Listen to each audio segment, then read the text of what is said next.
In the heart of Greenwich, Connecticut, where sprawling estates whispered of old money and timeless elegance, the Del Mundo mansion stood as a monument to opulence.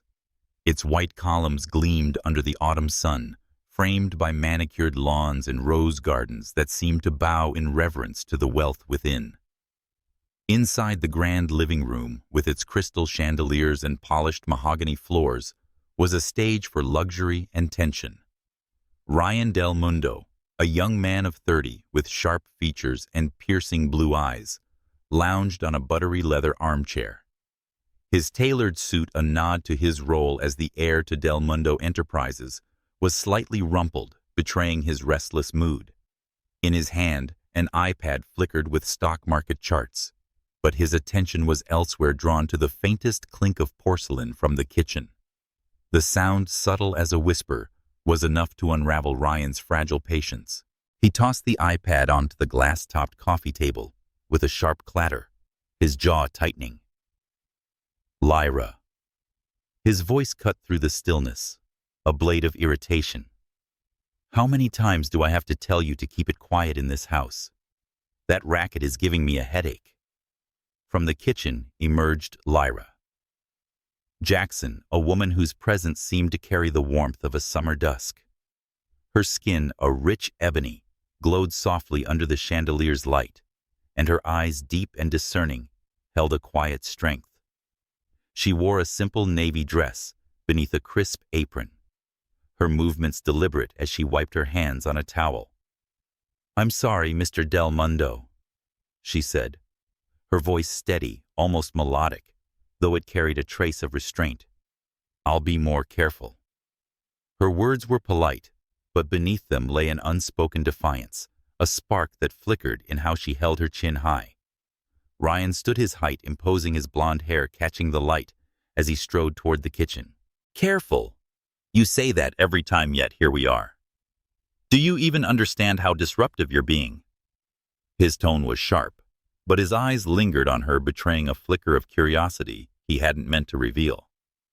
Lyra met his gaze unflinching, her lips parting slightly, as if to respond, but she chose silence instead. In her mind, a storm brewed. He thinks he can bark orders and I'll crumble. He doesn't know me. She turned back to the sink, resuming her work with a precision that belied her inner turmoil. The Del Mundo mansion, for all its grandeur, was a house of contrasts. Ryan, the golden son of a corporate empire, was accustomed to bending the world to his will. His life had been one of private schools, European vacations and boardrooms, where his name alone commanded respect. Yet beneath the polished exterior, there was a restlessness, a gnawing sense of being trapped in a gilded cage. Lyra, on the other hand, was a stranger to such privilege.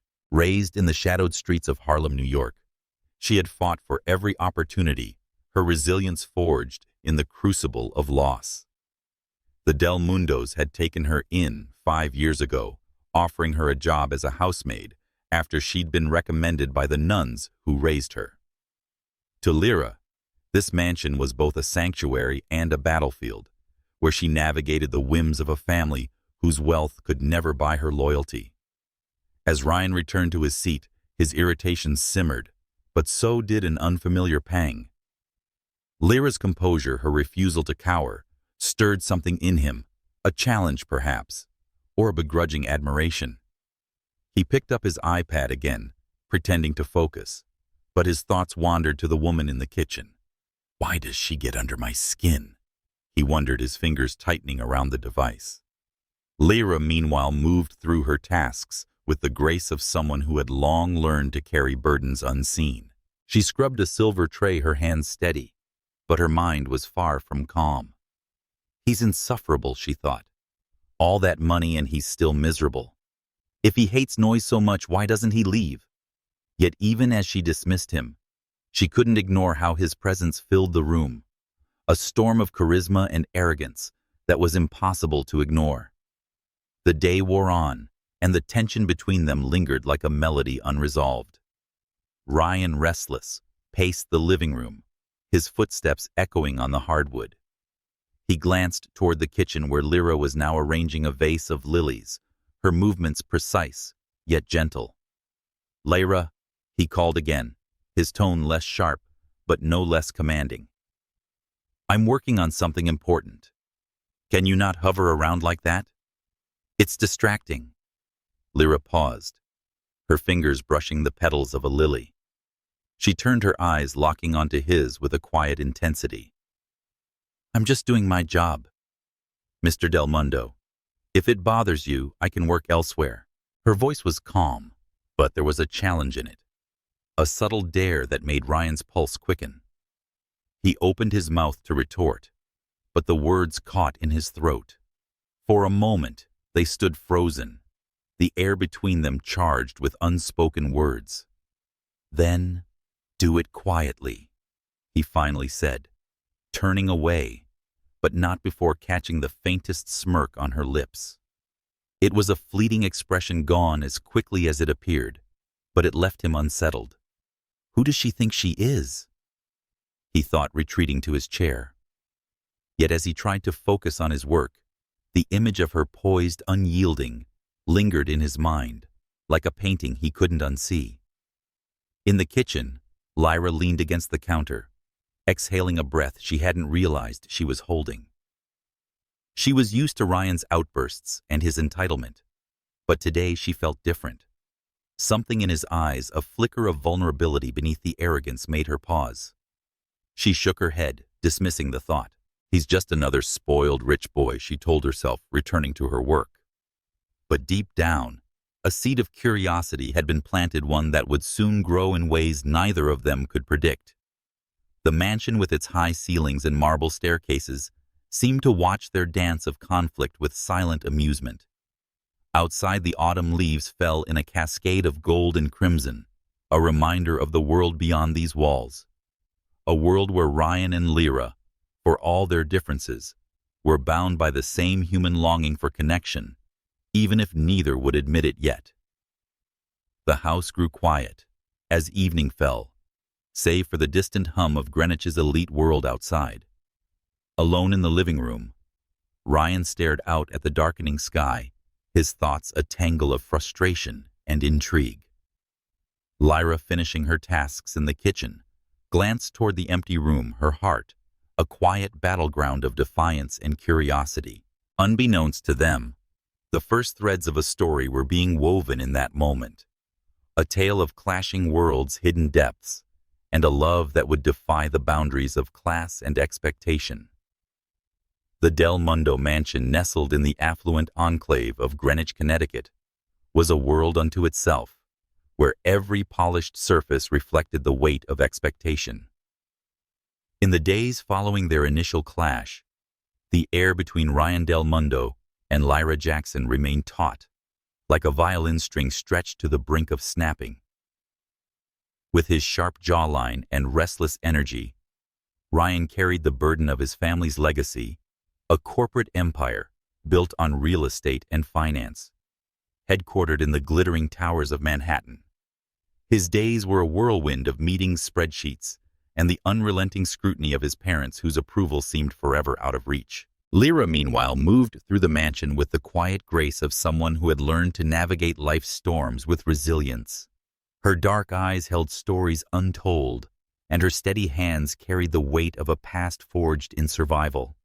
One crisp October morning, Ryan stood in the mansion's sunlit atrium, his phone pressed to his ear as he argued with a board member about a looming financial audit.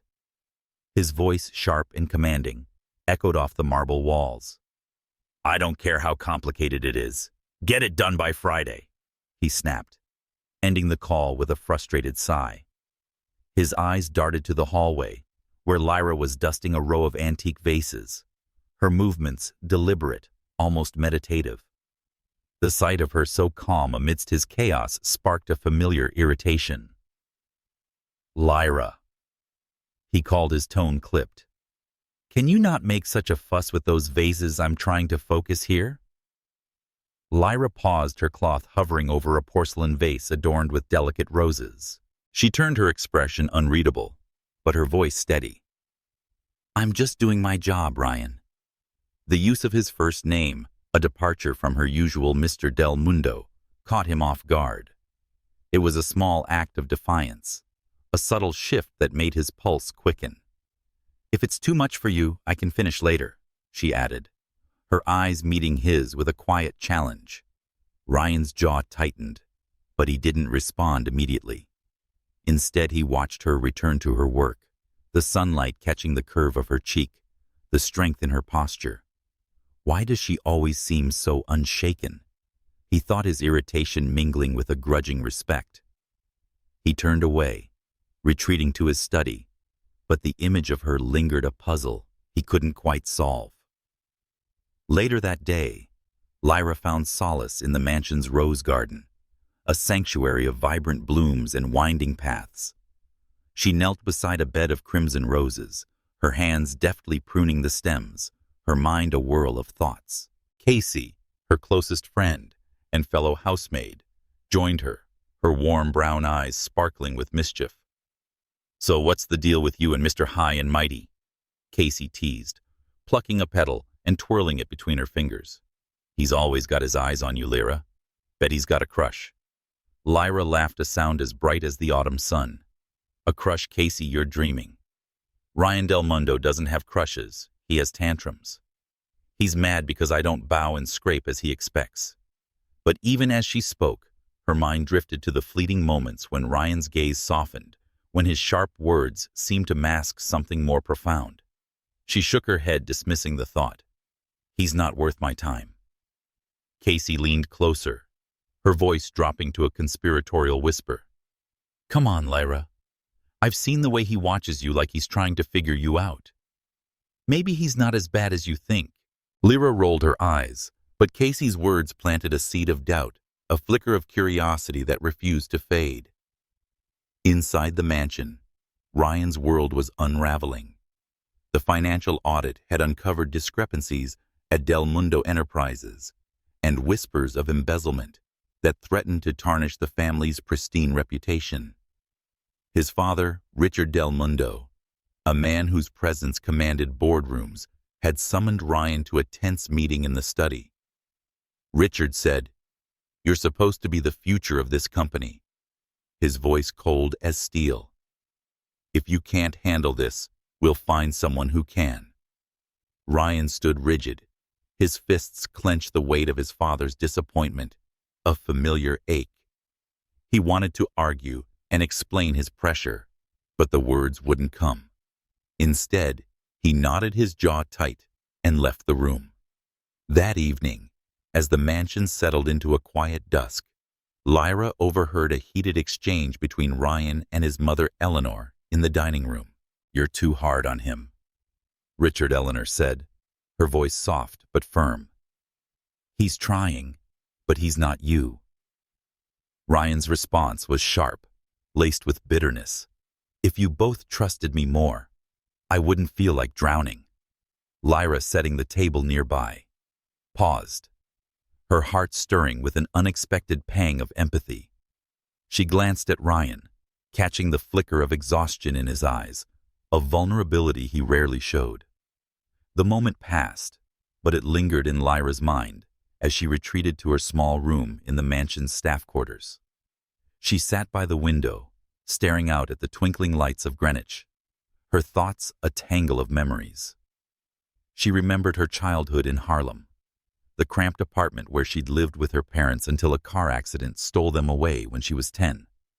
The nuns at St. Mary's Orphanage had raised her, teaching her resilience and faith, but the scars of loss remained. The Del Mundos had given her a job, a home, but she'd learned to guard her heart, to trust only herself. Yet Ryan's outburst, his raw admission of feeling trapped, echoed her struggles in a way she hadn't expected. The next morning, Ryan found Lyra in the library, arranging books on a towering oak shelf. He hesitated at the doorway, his usual confidence faltering. "Lyra," he said, his voice softer than normal. "About yesterday, I didn't mean to snap at you. It's just, a lot's going on." Lyra turned, her expression guarded but curious. "I understand, Ryan," she said, her tone neutral, but not unkind. "But maybe you should take it out on someone who deserves it." Not me." Her words, direct yet gentle, struck him like a quiet revelation. He nodded, a rare moment of humility crossing his features. "You're right. I'll try." He lingered momentarily, as if wanting to say more, then turned and left. Lyra watched him go, her heart a quiet battleground of caution and intrigue. Maybe Casey's right, she thought. There may be more to him than I see. The mansion became a stage for their unspoken dance as the days passed. Ryan's outbursts grew less frequent, replaced by fleeting moments of curiosity, glances that lingered too long, words that carried an edge of sincerity. Lyra, for her part, remained steadfast, her work impeccable, but her thoughts began to wander to the man who seemed both her adversary and her enigma. With its fragrant blooms and hidden paths, the rose garden became a silent witness to their evolving story, where the seeds of understanding were quietly taking root. Outside, the autumn winds whispered of change, promising a connection that neither Ryan nor Lyra could yet name. The mansion, with its grand halls and hidden corners, seemed to hold its breath, waiting for the moment when their worlds, divided by class, shadowed by doubt, would collide in a way that would change them forever. The Del Mundo mansion in Greenwich, Connecticut, stood like a silent sentinel under the golden hues of an October afternoon, its ivy-clad walls soaking in the fading warmth of the season. Within its opulent confines, the air carried a subtle shift, as if the house itself sensed the undercurrents of change stirring between its inhabitants. Ryan Del Mundo, with his chiseled features and restless energy, paced the oak-paneled study, his mind a storm of corporate pressures and unspoken frustrations. The weight of his family's legacy. Del Mundo Enterprises, a titan of real estate and finance in Manhattan, pressed heavily on his shoulders, a mantle he wore with both pride and resentment. Outside, in the rose garden that bloomed with defiant beauty, Lyra Jackson moved with quiet purpose, her hands cradling pruning shears as she tended to the flowers, her dark eyes reflecting a world of memories she rarely shared. The morning had begun with a storm of its own. Ryan had been summoned to a tense meeting with his father, Richard Del Mundo, whose stern countenance seemed carved from the same marble as the mansion's grand staircase. "The audit is a disaster," Richard had said, his voice low but cutting. "Millions are unaccounted for, Ryan. If you can't handle this, you're no son of mine." The words had struck Ryan like a physical blow, igniting a fire of defiance and doubt. He had stormed out of the study, his heart pounding, only to find Lyra in the hallway arranging a bouquet of roses for the dining room. Her presence, calm and unyielding, had sparked a familiar irritation. Still, this time, it was tempered by something new, a flicker of curiosity about the woman who seemed to weather his tempests with such grace. Lyra, for her part, was no stranger to storms. Her life had been shaped by loss, her childhood in Harlem, a tapestry of fleeting joys and enduring sorrows. She had been 10 when a car accident stole her parents, leaving her to navigate a world that felt both vast and cruel. The nuns at St. Mary's Orphanage had become her family, teaching her to find strength in faith and work. They connected her with the Del Mundos, whose generosity had given her a job and a roof over her head. Yet even in the grandeur of the mansion, Lyra carried the weight of her past, a quiet armor that shielded her heart from the world and from men like Ryan, whose privilege seemed to close his eyes to the struggles she knew too well. As she knelt in the garden, the scent of roses mingling with the crisp autumn air, Lyra's thoughts drifted to the morning's encounter. Ryan's sharp words had stung, but it was the exhaustion in his eyes that lingered in her mind. He's drowning in his own world, she thought, her fingers brushing a velvet petal. But why does it feel like I see myself in him? The question unsettled her, stirring memories of her own battles to prove her worth in a society that often overlooked her. Ryan's frustration simmered inside as he sat at his desk, staring at a spreadsheet that blurred before his eyes. The audit revealed discrepancies, that pointed to possible embezzlement, a scandal that could tarnish Del Mundo's name. His father's words echoed in his mind, a relentless reminder of his inadequacy. Seeking distraction, he wandered to the window, his gaze falling on Lyra in the garden below. She crept, her dark skin glowing in the sunlight, her focus unwavering. For a moment, he envied her certainty, her ability to find purpose in the mundane. What does she know of pressure? He thought. But the question felt hollow, a defense against the truth he was beginning to suspect. Lyra, in her quiet strength, understood more of life's burdens than he ever would. That evening, as the mansion settled into a hushed twilight, Lyra was preparing dinner for the family in the kitchen. The clatter of pots was a familiar symphony, but her thoughts were elsewhere, tangled in memories of Harlem's crowded streets, and her parents' laughter now echoes. Casey, her friend and confidant, breezed into the kitchen, her curly hair bouncing as she leaned against the counter. "You're quiet today, Lyra," Casey said, her voice warm with concern. "What's got you lost in thought?" "Our charming prince, Ryan." Lyra laughed, a sound that danced like sunlight on water. "Hardly. He's more storm than prince." She paused, her hands stilling on a cutting board. "But I heard him arguing with his father today. There's something broken in him, Casey. I don't know why it bothers me." Casey's eyes softened, sensing the depth beneath Lyra's words. "Maybe because you know what it's like to feel alone," she said gently. "You've been through too much to let someone like Ryan get under your skin, but maybe he's not what you think." Lyra's gaze drifted to the window where the garden lay, bathed in moonlight. Maybe, she murmured, but her heart was a battleground of caution and curiosity. She thought of her parents, of the love that had once filled their small apartment, and the ache of their absence. "I've learned to survive without love," she told herself. "Why should I care about his pain?" Yet the question lingered, a whisper of connection she couldn't ignore. The next day, Ryan's world grew darker. A call from the company's CFO confirmed that the embezzlement scandal was worse than feared, with evidence pointing to a trusted executive. The news sent Ryan spiraling, his confidence shaken. He retreated to the mansion's library, a sanctuary of leather-bound books and flickering firelight, seeking solace in solitude. But Lyra was there, dusting the shelves with a quiet reverence, her presence both a comfort and a challenge. "Lyra," he said, his voice softer than usual, "do you ever feel like you're carrying the world on your shoulders?" She turned, surprised by the question, her eyes searching his. "Every day," she said, "but I've learned to carry it lightly."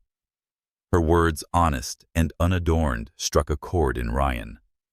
For the first time, he saw not just the housemaid, but a woman who had faced her own battles and emerged unbroken. "How do you do it?"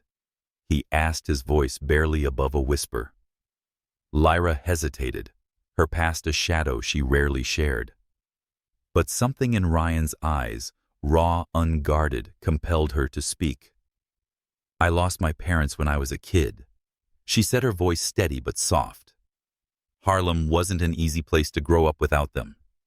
The nuns who raised me taught me that life doesn't owe you anything, but you can still find meaning in it. I work hard because it's all I have." She paused, her gaze steady. "What about you, Ryan? What's got you so weighed down?" The question caught him off guard, a mirror held up to his soul. He wanted to dismiss it, to retreat behind his usual bravado, but Lyra's honesty disarmed him. "My family," he admitted, his voice low. "They expect me to be perfect and carry their name like a crown, not a chain. I'm trying, but it's never enough." The confession hung between them, a fragile bridge across their divided worlds. Lyra nodded, her expression softening. "Maybe it's not about being enough for them," she said. "It could be about being enough for yourself." Her words, simple yet profound, lingered in the air, a spark of understanding that warmed the cold corners of Ryan's heart. He watched her return to her work, her movements a quiet symphony of strength, and for the first time he wondered what it would be like to know her not as a servant, but as a person. As the days unfolded, the mansion seemed to hum with a new energy, as if the walls themselves sensed the shift in their dance. Ryan found himself seeking Lyra out, not to criticize, but to observe, to learn the rhythm of her resilience. Lyra, though guarded, felt the stirrings of empathy for the man, who was both her adversary and her enigma. The rose garden, with its fragrant blooms and hidden paths, became a silent witness to their evolving story. A place where the whispers of the past began to weave a new narrative, one of connection, however tentative, between two souls bound by their unspoken wounds. The autumn winds of Greenwich, Connecticut, carried a restless energy swirling through the Del Mundo mansion's rose garden and rustling the leaves like secrets eager to be told. The mansion, with its towering columns and stained glass windows, stood as a testament to wealth. Still within its walls, a quieter drama unfolded, one of hearts tentatively reaching across the chasm of class and misunderstanding. Ryan Del Mundo, his blonde hair catching the fading light, stood at the edge of the garden, his thoughts a tangle of corporate crises, and the enigmatic woman who seemed to haunt his every moment. Lyra Jackson, her ebony skin glowing softly in the dusk, knelt among the roses, her hands deftly tending to the blooms, her heart a quiet battleground of caution and curiosity. The embezzlement scandal at Del Mundo Enterprises had escalated, casting a shadow over Ryan's world. The boardroom in Manhattan was a battlefield, with accusations flying and the press circling like vultures. Once confident in his role as heir, Ryan felt the ground shifting beneath him. His father's words from their last confrontation echoed relentlessly. "Fix this, or you're out." The pressure was suffocating, a weight threatening to crush the man he was trying to become. Yet amidst the chaos, his thoughts drifted to Lyra, her quiet strength, unflinching honesty, and how she seemed to carry her own burdens with a grace he envied. Lyra, too, was wrestling with her own demons. The library conversation with Ryan had left her unsettled, his vulnerability a crack in the armor of arrogance she'd come to expect. She had shared a piece of her past, a rare glimpse into the girl from Harlem who had lost everything, yet found a way to keep going. But opening that door even slightly had stirred memories she'd long buried. As she worked in the garden, the scent of roses mingled with the cool air. She thought of her mother's laughter and her father's gentle hands teaching her to plant seeds in their tiny balcony garden. Those memories were both a comfort and a wound, a reminder of what she'd lost and why she guarded her heart so fiercely.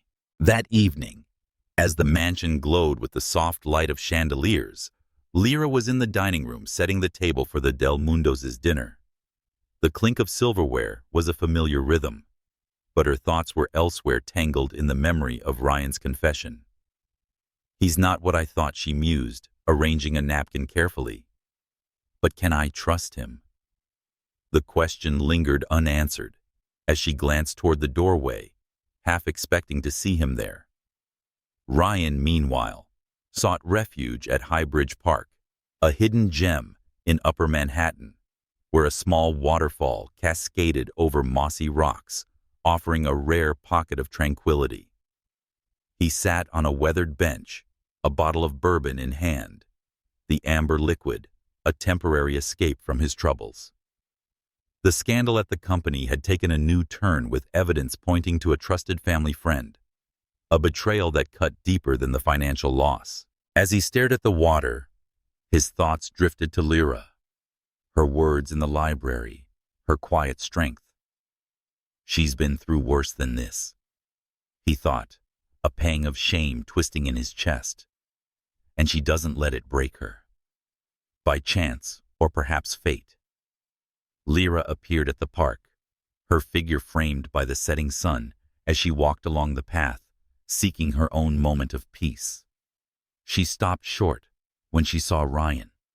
His slumped shoulders and distant gaze starkly contrasted with the man who commanded the mansion. "Ryan," she said, her voice soft but clear.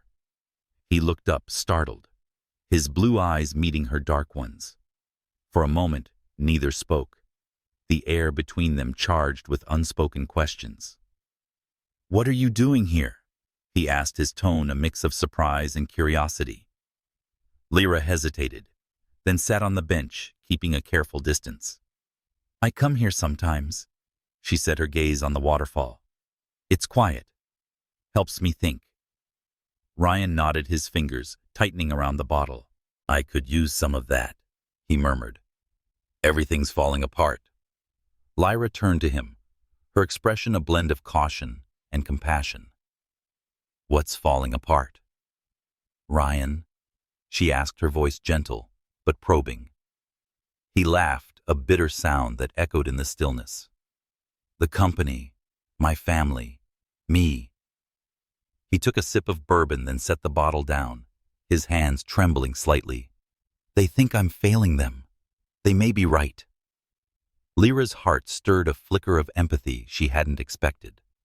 She thought of her own struggles, the nights spent wondering if she'd ever be enough. "You're not failing," she said, her voice firm. "You're trying. That's more than most people do." Ryan looked at her, his eyes searching hers for judgment and finding none. "How do you do it, Lyra?" he asked, echoing their library conversation. "How do you keep going when life keeps knocking you down?" She smiled, a wistful curve of her lips. "I don't have a choice," she said. "When you lose everything you learn to build something new, it's not easy, but it's possible." She paused, her gaze softening. "You have a choice, Ryan. You can let their expectations define you or decide who you want to be." Her words, like a lighthouse in a storm, cut through the fog of his despair. For the first time, he saw her not as an adversary, but as a beacon, a woman whose strength was born of hardship, whose compassion was a gift he hadn't earned. He said, "You make it sound so simple," a faint smile breaking through his gloom. Lyra shook her head, her eyes sparkling with quiet resolve. "It's not simple, but it's worth it." They sat in silence, the waterfall's gentle murmur, a counterpoint to the chaos in their hearts. Ryan felt a shift, a crack in the walls he'd built around himself. Lyra, too, felt the stirrings of something new, a connection she hadn't sought but couldn't deny. As the sky darkened, painting the park in shades of indigo, they rose to leave their steps in sync, their silence companionable. The mansion awaited them, its grandeur a stark contrast to the raw honesty of this moment, but the memory of Highbridge Park lingered, a promise of something deeper yet to come. Back at the mansion, Lyra returned to her duties, her heart a quiet tumult of hope and fear. Casey, sensing her friend's distraction, cornered her in the kitchen. "What's going on with you?" she asked, her eyes narrowing. "You're glowing, Lyra. Don't tell me it's because of Ryan." Lyra laughed, but the sound was softer, less confident. "He's not what I thought," she admitted, her voice barely above a whisper. "But I don't know what that means." In his study, Ryan stared at the bourbon bottle he'd brought back, its contents untouched since the park. Lyra's words echoed in his mind, a challenge to redefine himself. He thought of her resilience, her quiet strength, and felt a spark of determination. Maybe she's right, he thought. I could be more. The mansion with its silent halls and watchful portraits seemed to hold its breath, sensing the turning tide of their story. A story that was no longer just about conflict, but about the fragile, beautiful possibility of understanding. The Del Mundo mansion in Greenwich, Connecticut, stood like a fortress of secrets, its grand facade cloaked in the amber glow of late October. The autumn leaves, a cascade of crimson and gold, swirled across the manicured lawns, whispering of change and unrest. Inside, the air was thick with unspoken tensions, a silent symphony of clashing worlds. Ryan Del Mundo, his sharp features etched with strain, paced the marble-floored foyer, his mind a battlefield of doubt and determination. The embezzlement scandal at Del Mundo Enterprises had spiraled into a crisis with millions unaccounted for, and the press circling like wolves. His role as heir, once a badge of pride, now felt like a noose tightening around his neck. Lyra Jackson, meanwhile, moved through the mansion with her characteristic grace, her ebony skin catching the soft light of the chandeliers as she polished silverware in the dining room. Her heart, however, was a quiet storm, stirred by the fragile connection forged with Ryan at Highbridge Park, a moment of understanding that both warmed and unnerved her. The morning had begun with a storm of its own. Ryan had been summoned to an emergency meeting at the company's Manhattan headquarters, where the board delivered a crushing blow. Evidence pointed to Charles Wentworth, a longtime family friend and senior executive, as the mastermind behind the embezzlement. The betrayal cut deeper than the financial loss, a wound that bled into Ryan's already fragile sense of trust. His father, Richard Del Mundo, had been merciless, his voice like ice, as he addressed Ryan in front of the board. "You were supposed to oversee this, Ryan. How could you let this happen under your nose?" The accusation lingered, a poison that seeped into Ryan's thoughts as he returned to the mansion, his confidence shaken. Lyra, unaware of the corporate tempest, was tending to her duties when she overheard a heated exchange in the study. Richard's voice, sharp and commanding, cut through the closed door. "If you can't clean up this mess, Ryan, I must replace you. The Del Mundo name cannot afford this disgrace." Ryan's response was muted, a low murmur of frustration, but the weight of his father's words hung heavy in the air. Lyra paused, her hand resting on a silver candlestick, her heart stirring with an unexpected pang. "He's carrying more than I realized." She thought, her mind drifting to their conversation at Highbridge Park, where Ryan had bared a glimpse of his vulnerability. Yet she pushed the thought aside, reminding herself to stay guarded. His problems aren't mine. But fate, as it often does, had other plans. Later that afternoon, as Lyra dusted the bookshelves in the library, a sanctuary of leather-bound tomes and flickering firelight, she stumbled upon a folder left open on Ryan's desk. It was marked Confidential Audit Report, its pages spilling with numbers and highlighted transactions. Curiosity tugged at her, but she stepped back, unwilling to cross a line. At that moment, Ryan entered, his face a mask of exhaustion and suspicion. "What are you doing?" he demanded, his voice sharp, as he snatched the folder from the desk. "Were you going through my things?" Lyra's eyes widened, her composure faltering for a moment. "I was dusting," she said, her voice steady but tinged with indignation. "I didn't touch your papers, Ryan." His gaze narrowed, the betrayal by Charles Wentworth fueling his paranoia. "Please don't lie to me, Lyra. I saw you hovering over my desk. Are you spying on my parents, trying to prove I'm failing?" The accusation stung, a blade that cut through the fragile trust they had begun to build. Lyra's jaw tightened, her dark eyes flashing with a fire she rarely showed. "Spying? You think I care about your family drama? I'm here to do my job, not play games with your secrets." She turned to leave, her movements swift and deliberate, but Ryan's hand shot out, gently catching her wrist. "Wait," he said, his voice softer, almost pleading. "I'm sorry. I don't know who to trust anymore." The admission hung between them, raw and unguarded, a crack in the armor of his pride. Lyra pulled her wrist free, her expression a blend of hurt and resolve. "Let's start by trusting yourself." Her voice low but piercing. "You're not the only one carrying a burden, Ryan, but I don't let mine make me see enemies where there aren't any." She left the library, her footsteps echoing in the silence, leaving Ryan alone with his regrets. He sank into a chair, the folder clutched in his hands, his mind a whirl of shame and realization. She's right, he thought. I'm letting this scandal twist me into someone I don't want to be. That evening, Lyra sought solace in the rose garden, where the moon cast silver shadows across the blooms. Casey found her there, her friend's warm presence, a balm to her troubled heart. What happened in there? Casey asked, her voice gentle, as she sat beside Lyra on a stone bench. Lyra sighed, her fingers tracing the edge of a rose petal. Ryan thinks I'm spying on him, she said, her voice heavy with frustration. He's so caught up in his world. He can't see I'm just trying to survive mine. Casey's eyes softened, sensing the depth beneath Lyra's words. He's scared, Lyra. People like him, they're not used to losing control. But I saw the way he looked at you in the kitchen the other day, like you're the only thing keeping him grounded.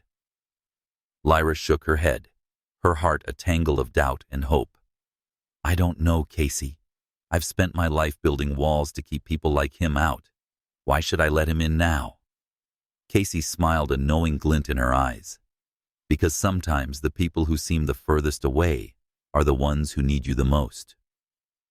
Inside the mansion, Ryan wrestled with his own turmoil. The accusation he'd hurled at Lyra gnawed at him, reminding him how far he'd strayed from the man he wanted to be.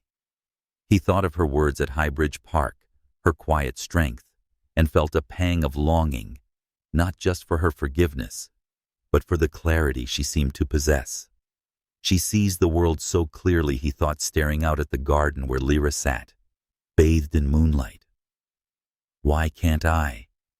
The next day, Ryan sought Lyra out, finding her in the kitchen preparing breakfast. The air was thick with the scent of fresh coffee and warm bread, but the tension between them was palpable. Lyra, he said, his voice hesitant, about yesterday, I was out of line. I know you weren't spying. I'm drowning in this mess, and took it out on you. Lyra turned her dark eyes, searching his, her expression guarded, but not unkind. I get it, Ryan, she said. But you can't keep pushing people away when things get hard. You're better than that. Her words, simple yet profound, struck a chord in Ryan's heart. He nodded, a flicker of gratitude in his eyes. I'm trying to be, he said, his voice barely above a whisper. Lyra offered a small smile, a gesture that felt like a lifeline in the storm of his doubts. As she returned to her work, Ryan lingered, watching the way her hands moved with quiet precision, a calm promise of redemption taking root in his heart. The mansion, with its grand halls and watchful portraits, seemed to hold its breath, sensing the delicate balance between suspicion and trust. Outside, the autumn winds whispered of secrets yet to be unveiled, carrying the promise of a connection that was beginning to defy the shadows of doubt. The Del Mundo mansion, a beacon of opulence in Greenwich, Connecticut, glowed softly under the November sky, its windows reflecting the pale light of dawn. The rose garden, now dusted with the first hints of frost, stood as a silent witness to the evolving dance between Ryan Del Mundo and Lyra Jackson. Ryan, his blue eyes shadowed by sleepless nights, carried the weight of the embezzlement scandal like a chain around his heart. The betrayal by Charles Wentworth had shaken his trust, but it was his accusation against Lyra that haunted him most, a misstep that threatened the fragile bridge they had begun to build. Lyra, her ebony skin catching the morning light as she tended to the mansion's hearth, moved with a quiet strength, her heart a battlefield of caution and burgeoning hope. The memory of Ryan's apology in the kitchen lingered, a spark of sincerity that both warmed and unsettled her. The scandal at Del Mundo Enterprises had reached a fever pitch, with the press now sniffing out the story, their headlines threatening to tarnish the family's pristine reputation.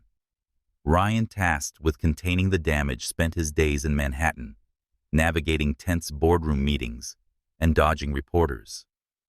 Yet amidst the chaos, his thoughts kept drifting to Lyra, Her unflinching honesty, her resilience, the way her presence seemed to anchor him in a world spinning out of control.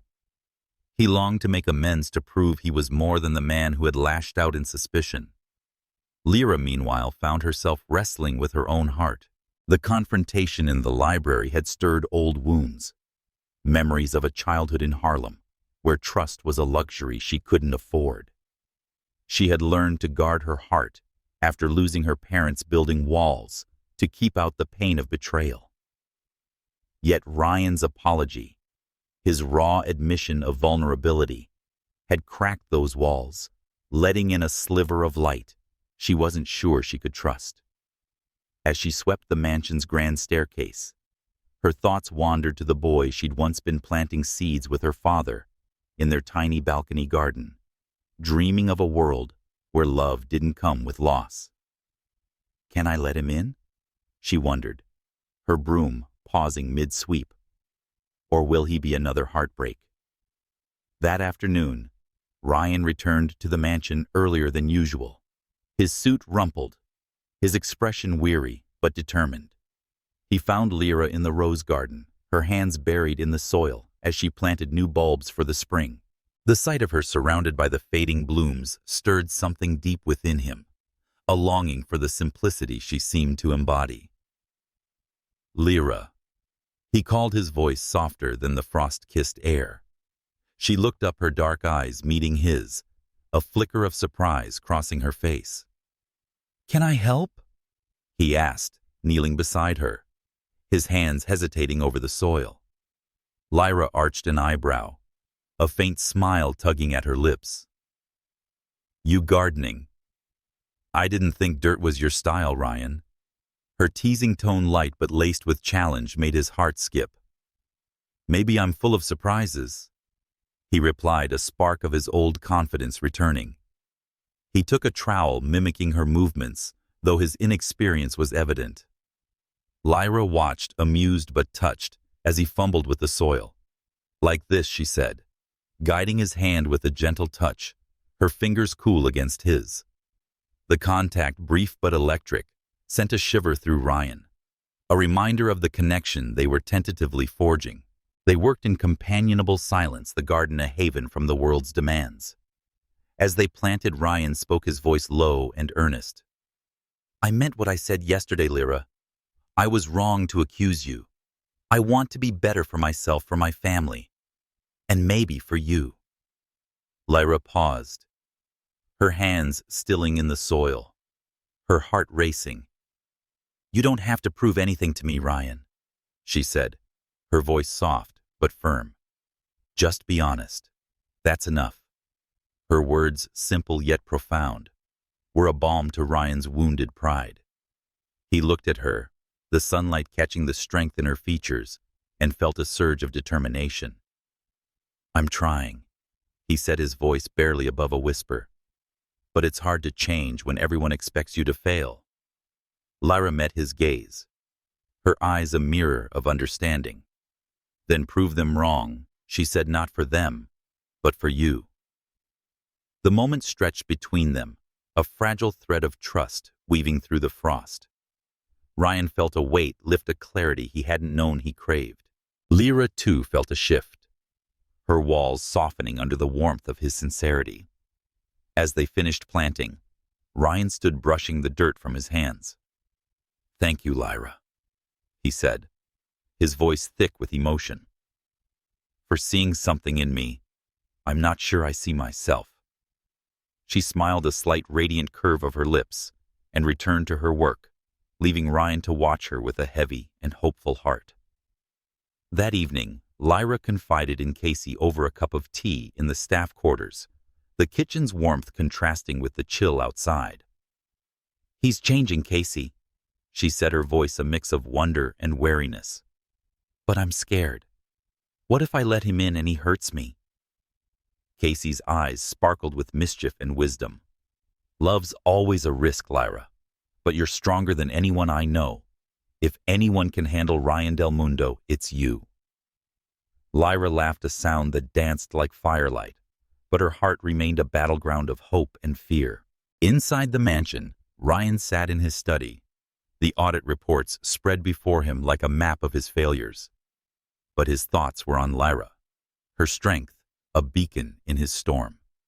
He picked up a small silver box from his desk, a pair of delicate earrings he'd bought on impulse, a gesture of apology and gratitude. He hesitated, unsure if she'd accept them, but the memory of her touch in the garden spurred him forward. He thought she deserved more than words. Resolve hardening in his chest.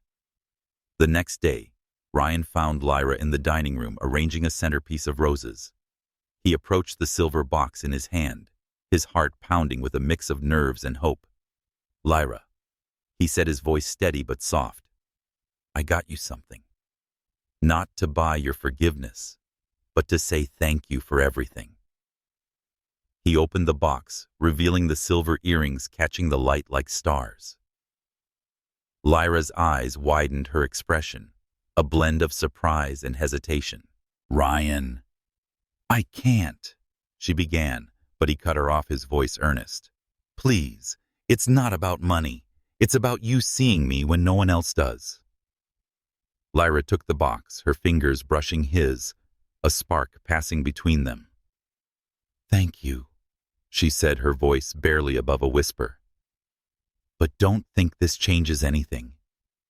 You still have to prove yourself." Ryan smiled, a rare, genuine curve of his lips. "I wouldn't have it any other way," he said, his eyes locked on hers. A promise unspoken, but felt. With its silent halls and watchful roses, the mansion seemed to hum with the possibility of redemption. Outside, the November frost glittered like diamonds, a reminder that beauty could endure even in the coldest moments. Ryan and Lyra, bound by their shared vulnerabilities, stood on the cusp of something new. A connection that was no longer just a spark, but a flame, ready to ignite. The Del Mundo mansion in Greenwich, Connecticut, stood like a cathedral of dreams, its white columns bathed in the soft glow of November's early dusk. The rose garden, now kissed by frost, whispered secrets of resilience, its blooms defiant against the encroaching chill. Within these walls, a delicate dance unfolded, one of hearts hesitantly entwining. His blue eyes alight with a newfound resolve, Ryan Del Mundo moved through the mansion with a purpose that belied the chaos of his corporate world. The embezzlement scandal at Del Mundo Enterprises, a wound that had bled suspicion and doubt, was beginning to heal, thanks to Ryan's relentless pursuit of justice. Yet it was Lyra Jackson, with her ebony grace and unyielding spirit, anchored his restless heart. Lyra, her hands deftly arranging linens in the dining room, felt the stirrings of something forbidden, a warmth for the man who had once been her adversary, now softened by the sincerity of his apology and the quiet offering of silver earrings. The days following their encounter in the rose garden had been a quiet revelation. Once defined by his sharp edges, Ryan found himself drawn to the simplicity of Lyra's world. Her resilience, forged in the crucible of a Harlem childhood, mirrors his struggles, reflecting a strength he longed to emulate. The scandal, though still a specter, had taken a turn for the better. Charles Wentworth's confession had cleared the air, but the damage to Ryan's trust lingered. He spent his mornings in Manhattan, navigating boardroom battles, and his evenings in Greenwich, seeking Lyra's presence like a sailor seeking a lighthouse. Lyra, for her part, wrestled with her heart's quiet rebellion. The earrings, now tucked safely in her room, were a tangible reminder of Ryan's attempt at redemption, a gesture that both thrilled and terrified her. One crisp morning, as the mansion awoke to the scent of brewing coffee and the rustle of leaves outside, Lyra found herself in the kitchen, preparing breakfast for the Del Mundo family. The clatter of pans was a familiar symphony, but her thoughts were elsewhere, tangled in memories of Ryan's hand brushing hers in the garden, his voice soft with gratitude. "He's changing," she thought, slicing apples with a steady hand. But can I trust this version of him? Her past, a tapestry of loss and survival, had taught her to guard her heart. Yet, Ryan's sincerity was a crack in her armor, letting in a light she hadn't dared to hope for. Ryan, meanwhile, stood at the edge of the rose garden, his breath visible in the frosty air. The memory of Lyra's smile, fleeting but radiant, lingered like a melody he couldn't forget. He had spent the night poring over documents, determined to restore his family's name. But Lyra's words, "Prove them wrong. Not for them, but for you," fueled his resolve. He wanted to be a man worthy of her respect, not just the heir to an empire. As he gazed at the roses, their petals curling against the cold, he made a decision. "I'll show her. I'm more than my mistakes," he thought, his heart pounding with a mix of fear and hope. That afternoon, Lyra and Casey ventured to a bustling farmer's market in Westport, a short drive from Greenwich. The air was alive with the scent of fresh bread and roasted chestnuts, the stalls vibrant with autumn's bounty. As they strolled through the crowd, Casey's eyes sparkled with mischief. "You're glowing, Lyra," she teased, nudging her friend. "Don't tell me it's because of those earrings Ryan gave you." Lyra laughed, a sound like sunlight breaking through clouds, but her cheeks warmed. "It's not about the earrings," she said, her voice soft but firm. "It's him. He's trying, Casey. I can see it in his eyes. But I'm scared. What if I let him in, and he turns out to be just another disappointment?" Casey's expression softened, her hand resting on Lyra's arm. "You've been hurt before, I know. But Ryan's not like the others. He's fighting for something, maybe for you. Don't you think he deserves a chance?" Lyra's gaze drifted to a stall of vibrant roses, their colors a mirror to the garden at home. Maybe, she murmured, her heart a quiet battleground of hope and caution. "But trust is hard for me. I've lost too much to give it away lightly." Back at the mansion, Ryan sought Lyra out, finding her in the library, where she was arranging books with a quiet reverence. The firelight danced across her features, casting shadows that seemed to hold the weight of her past. "Lyra," he said, his voice low, almost hesitant. "Can we talk?" She turned, her dark eyes meeting his, a flicker of curiosity softening her guarded expression. "About what?" she asked, setting a book down with care. Ryan took a step closer, his hands fidgeting with a pen.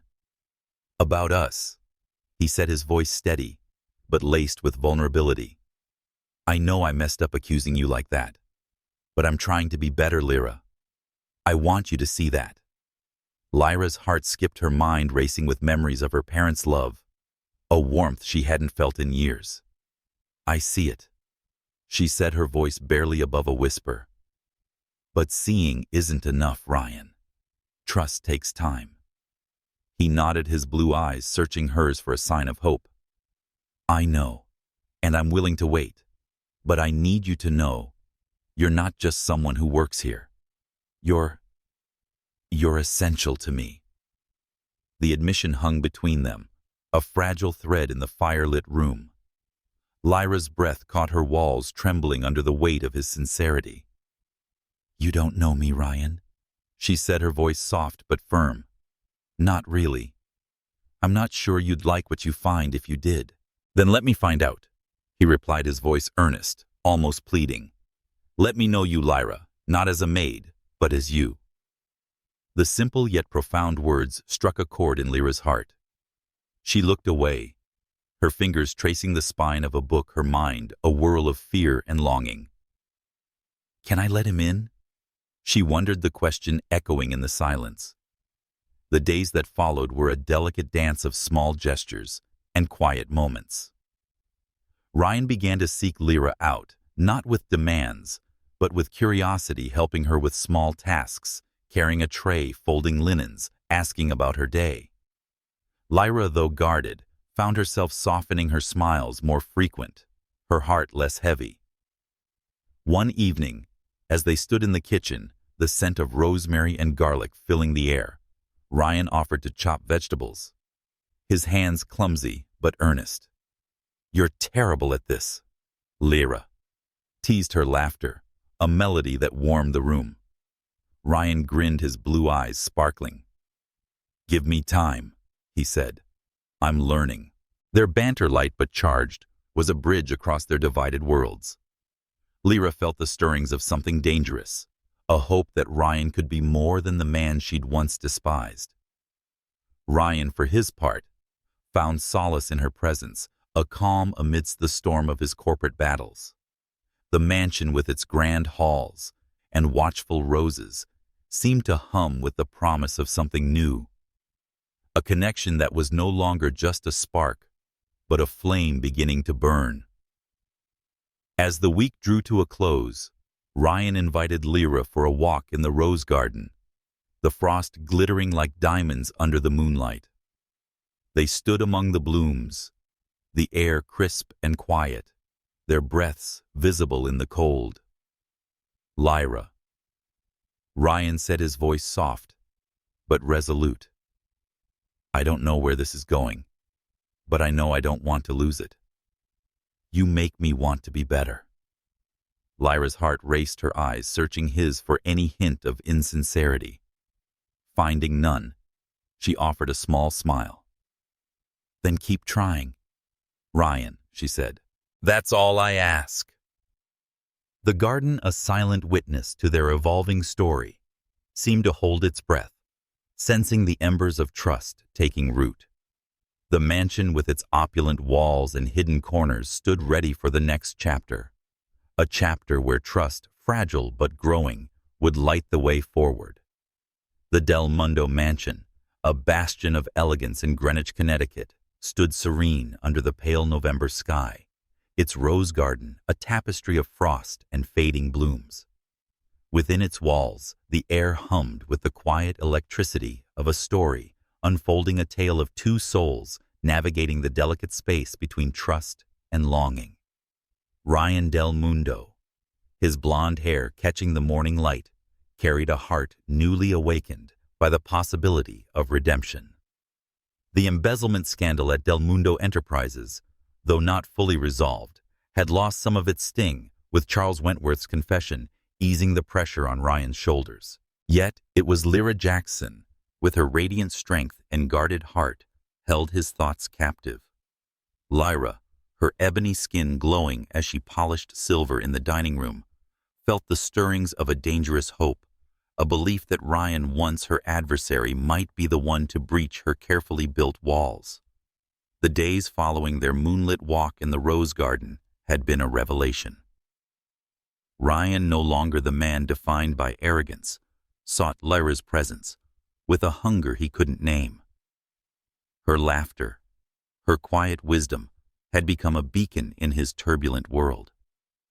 Lyra, for her part, wrestled with the ghosts of her past, a childhood in Harlem marked by loss, a life of guarding her heart against betrayal. Yet Ryan's small gestures, his clumsy attempts at chopping vegetables, his earnest questions about her day, had begun to chip away at her defenses, leaving her both exhilarated and terrified. One chilly morning, as the mansion awoke to the scent of fresh coffee and the distant hum of Greenwich's elite world, Ryan made a bold decision. He found Lyra in the kitchen, her hands deftly kneading dough for dinner rolls. "Lyra," he said, his voice warm but tinged with nerves, "I'm going to Coney Island this afternoon. Come with me." Lyra paused, her dark eyes widening with surprise. "Coney Island," she repeated, a smile tugging at her lips. "That's not exactly your scene, Ryan. What's the catch?" He grinned, a spark of mischief in his blue eyes. "No catch. Just a day away from all this," he said, gesturing to the mansion's grandeur. "You deserve a break, and I want to spend time with you." Lyra's heart skipped, her mind racing with doubt and curiosity. Is he serious? She wondered, her fingers tightening around the dough. "All right," she said finally, her voice soft but resolute. "But don't expect me to ride the roller coasters." The drive to Coney Island was a journey through a world of contrasts, from the manicured lawns of Greenwich to the vibrant chaos of Brooklyn. The air grew salty as they approached the boardwalk, the Ferris wheel rising like a sentinel against the gray sky. Lyra, dressed in a simple sweater and jeans, felt a thrill she hadn't known in years.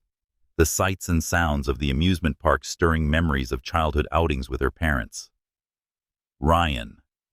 His usual tailored suit replaced by a casual jacket seemed almost boyish, his eyes bright with anticipation. They wandered the boardwalk, the scent of cotton candy and sea salt mingling in the air. Ryan bought them hot dogs from Nathan's Famous.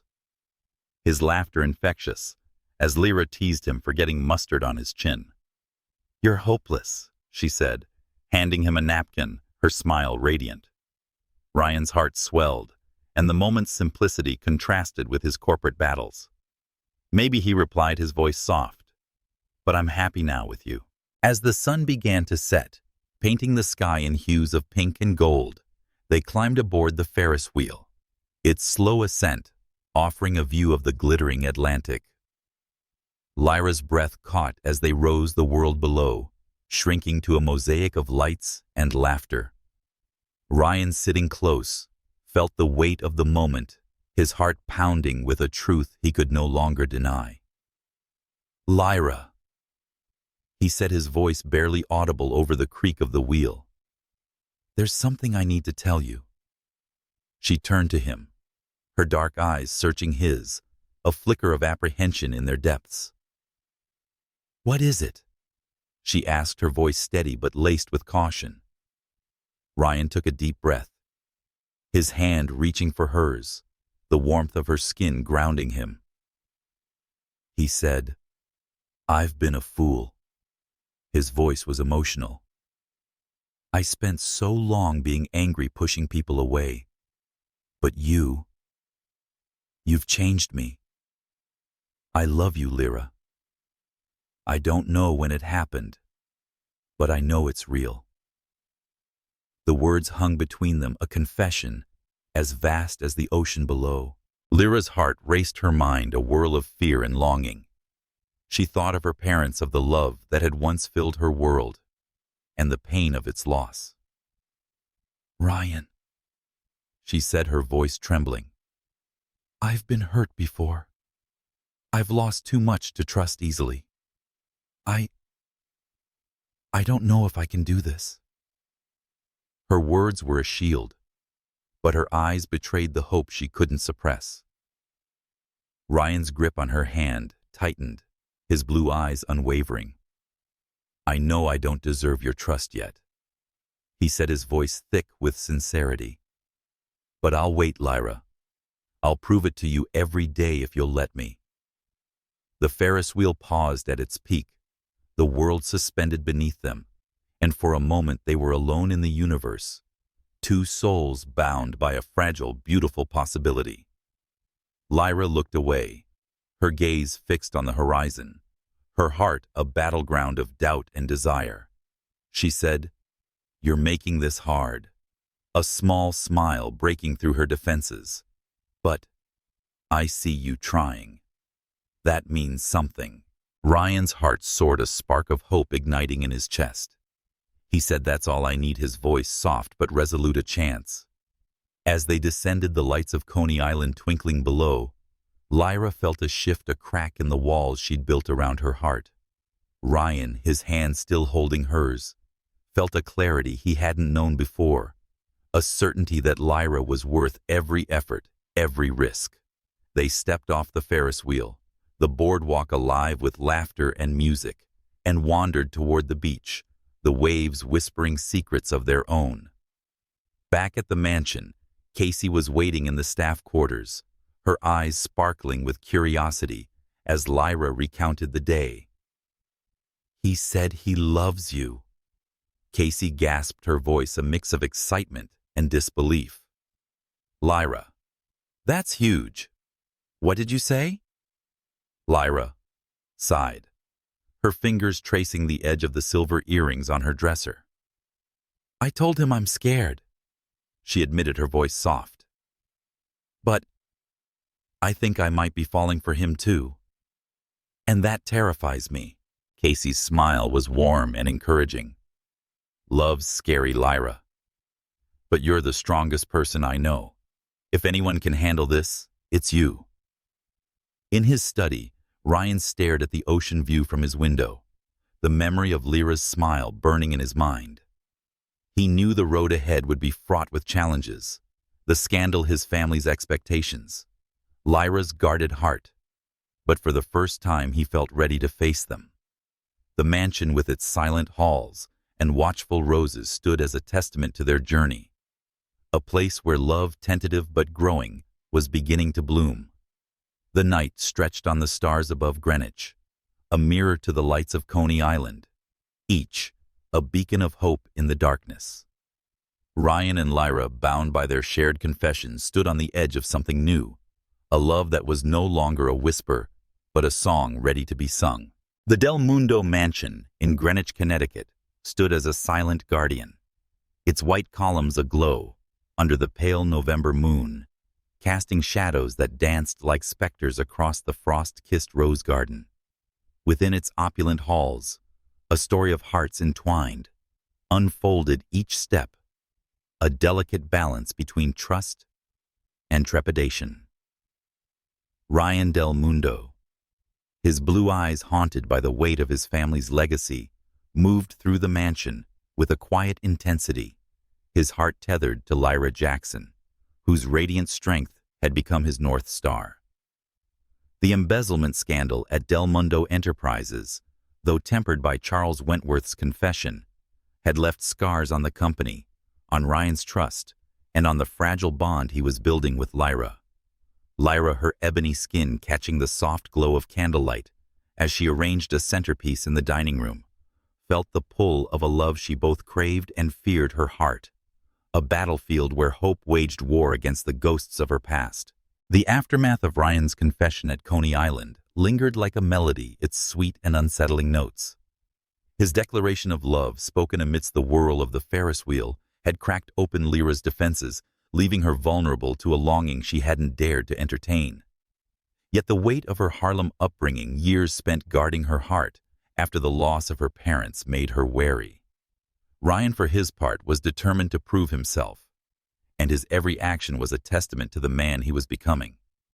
The scandal, though no longer a threat to the company's survival, had exposed fault lines in his relationship with his parents Richard and Eleanor Del Mundo, whose expectations had long overshadowed his own desires. One chilly morning, as the mansion awoke to the scent of cedar and the distant hum of Greenwich's elite world, Ryan faced a reckoning. The boardroom in Manhattan had become a crucible, with the final pieces of the embezzlement puzzle falling into place.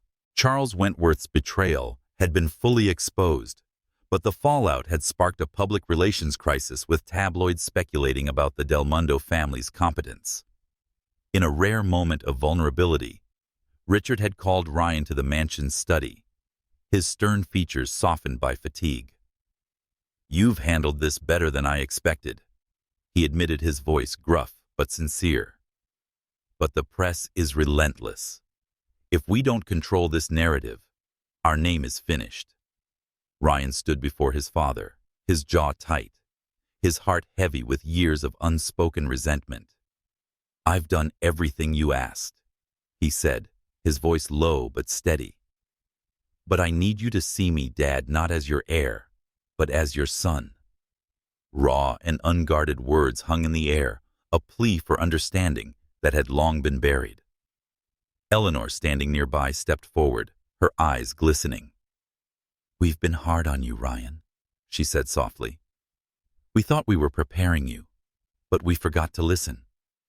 We're sorry."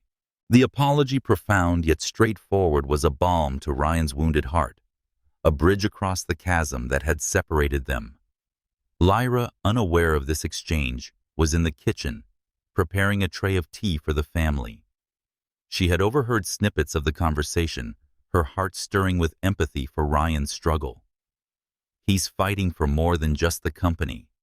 She thought, her hands steady as she poured steaming water into a porcelain teapot. He's fighting for himself. But her thoughts were interrupted by a sudden commotion. A A maid rushing in with news that a reporter had slipped past the gate, snapping photos of the mansion. The intrusion felt like a violation, a reminder of the world's scrutiny of the Del Mundo name. Emerging from the study, Ryan found Lyra in the foyer, her expression a blend of concern and resolve. "What's going on?" he asked, his voice tense. Lyra recounted the reporter's intrusion, her dark eyes meeting his with a quiet strength. "They're after your family," she said. "But you can't let them define you, Ryan. You're more than their headlines." Her words, an echo of their earlier conversations, struck a chord in Ryan's heart. He nodded, a flicker of gratitude in his eyes. "You're right," he said. "But I need to fix this for us, for my family." The day turned darker when Ryan discovered a memo on his desk, left carelessly by a junior assistant. It detailed a board member's suggestion to use Lyra as a scapegoat for the scandal, citing her access to the mansion's private spaces as a convenient cover. The idea, though dismissed by the board, ignited a fire of protectiveness in Ryan. He stormed into the library where Lyra was dusting shelves, her movements a quiet symphony of grace. "Lyra," he said, his voice tight with urgency. "I need you to know something. Someone at the company suggested blaming you for the scandal. I shut it down, but I'm telling you because you deserve the truth." Lyra's hand froze on a book, her heart pounding with anger and fear. "Blame me," she said, her voice low but sharp. "Because I'm the help. Because I'm black. Or because it's easier than facing their own failures." Her words cut through the air, a blade of truth that left Ryan speechless. He stepped closer, his blue eyes searching hers. "I'd never let that happen," he said, his voice fierce with conviction. "You're not just the help, Lyra. You're everything to me." The admission, raw and unguarded, hung between them, a confession that deepened the bond they were forging. Lyra's breath caught her walls, trembling under the weight of his sincerity. "You don't know what you're saying," she said, her voice shaking. "I've spent my life being invisible, Ryan. I don't know how to be someone's everything." Ryan took her hand, his touch gentle but firm. "Then let me show you," he said. "Let me prove I'm not like them." Lyra pulled away her heart, a storm of hope and fear, but she nodded, a small gesture that felt like a leap of faith. That evening, Ryan confronted his parents in the dining room, the table set with Lyra's meticulous care. "I won't let you or the company throw Lyra under the bus," he said, his voice steady but fierce. "She's done nothing but serve this family, and she deserves better." Richard and Eleanor exchanged glances, their expressions a mix of surprise and respect. "We agree," Richard said, his voice softer than usual. "Lyra's family to us. We'd never let that happen." The words, a rare acknowledgement of Lyra's place in their lives, warmed her heart as she stood silently in the doorway, unnoticed, but deeply moved.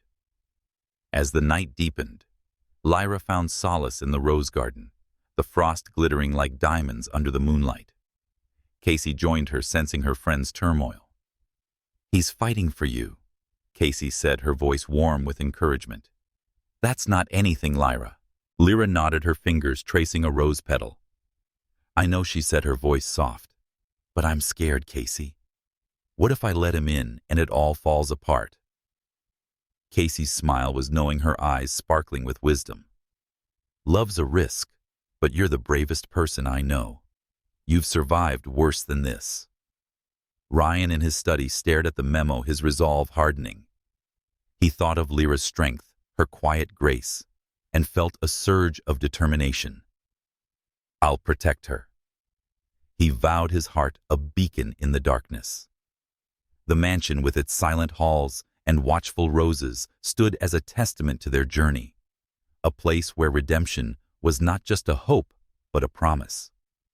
The Del Mundo mansion in Greenwich, Connecticut, shimmered under the November sky, its grand facade a canvas for the moonlight that spilled across the rose garden, now a delicate interplay of frost and fading blooms.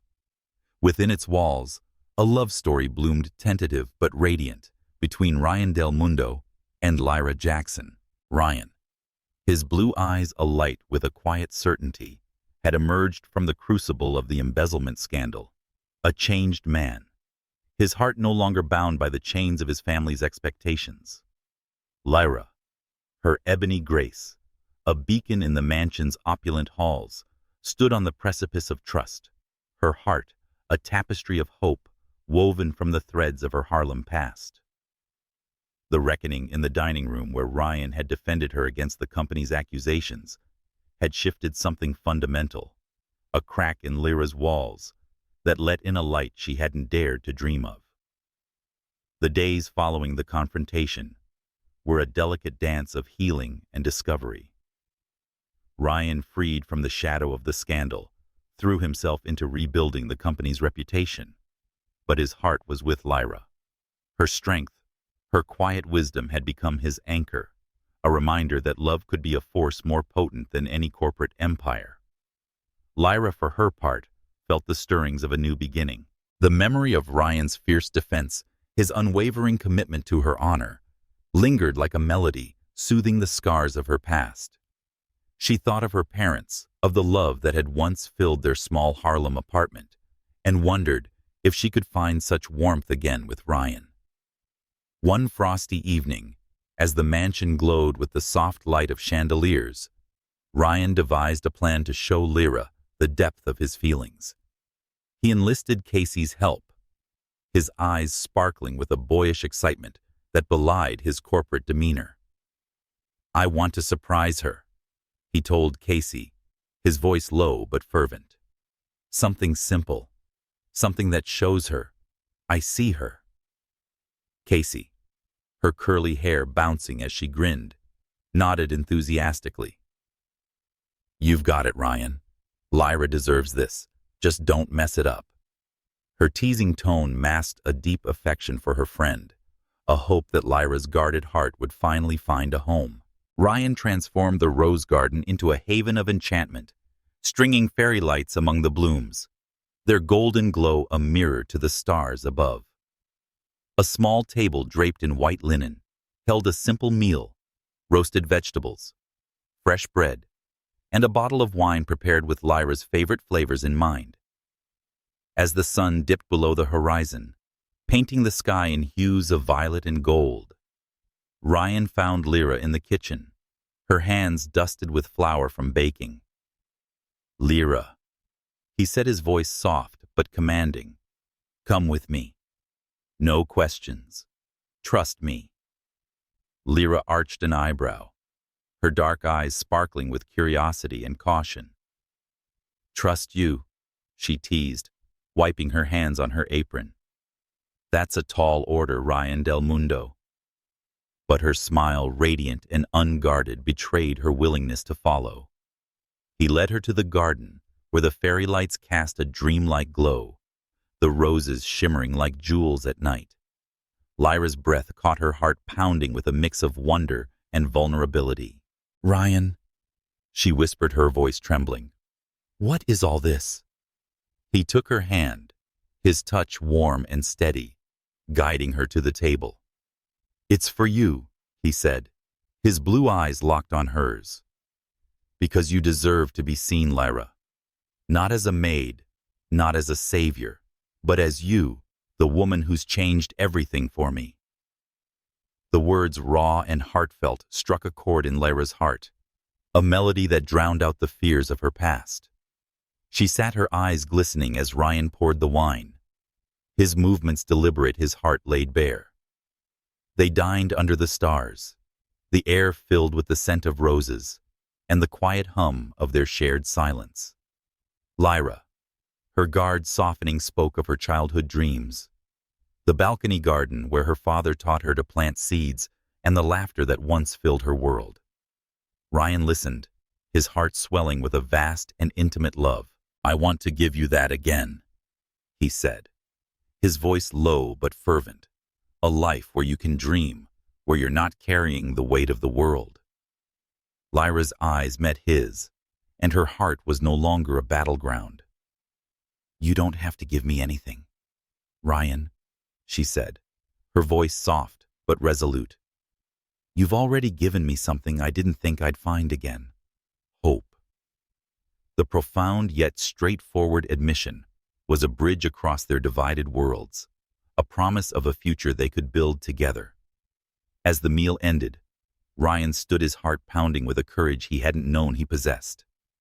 He knelt before her, taking her hand, the fairy lights casting a halo around them. Lyra, he said, his voice trembling with emotion, will you be my girlfriend? I know I'm not perfect, but I promise to love you, to fight for you every day. Lyra's breath caught her eyes, glistening with tears she hadn't shed in years. She thought of her parents, of the love that had sustained her through loss, and felt a certainty she hadn't known possible. Yes, Ryan, she said, her voice a whisper of trust. Yes. The words, small but seismic, echoed in the garden, a vow that bound their hearts. Ryan's face lit up, a smile breaking through his nerves, and he pulled her into a gentle embrace, the warmth of his arms, a haven against the cold. Lyra, her heart soaring, felt the weight of her past lift, replaced by a love that felt like coming home. The next day, the mansion buzzed with a new energy, the staff whispering about the change in Ryan and Lyra. Ever the romantic Casey cornered Lyra in the kitchen, her eyes sparkling excitedly. You said yes, she gasped, her voice a mix of joy and disbelief. Lyra laughed, her smile radiant. I did, she said, her voice soft but certain. I'm scared, Casey, but for the first time I'm not running from it. Casey hugged her, her laughter filling the room, a celebration of her friend's newfound courage. Ryan, in his study, met with his parents, his heart light but resolute. I'm with Lyra, he told them, his voice steady. I love her, and I'm going to make this work. Eleanor's eyes softened, a smile playing on her lips. She's a remarkable woman. Ryan, she said, we've always seen her as family. Take care of her. Richard nodded, his stern features softened by pride. You've grown, son, he said. Don't let her go. The words, a rare blessing, sealed Ryan's resolve, a promise to be the man Lyra deserved. The days that followed were a tapestry of small moments, Ryan and Lyra cooking together in the kitchen, their laughter mingling with the scent of herbs, walks in the rose garden, their hands entwined under the stars, quiet conversations where Lyra shared more of her past and Ryan bared his dreams. The mansion, once a fortress of expectation, became a home, its halls alive with the promise of love. The rose garden, a silent witness to their journey, bloomed with a new vibrancy, its petals a testament to the beauty of second chances.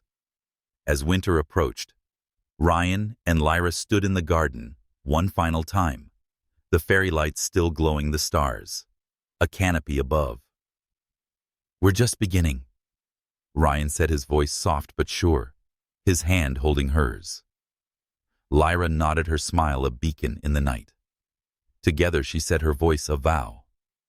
The mansion, with its watchful roses and silent halls, stood as a testament to their love, a love forged in the crucible of trust, a new dawn under the stars. Dear reader, the story of Ryan and Lyra is just the beginning. Their love, born from clashing worlds and hard-won trust, invites you to reflect on your own journey of connection and redemption. Share your thoughts, your stories, and your dreams with us at insert platform or community link. Let's explore the beauty of love's second chances together and see where the stars lead us next.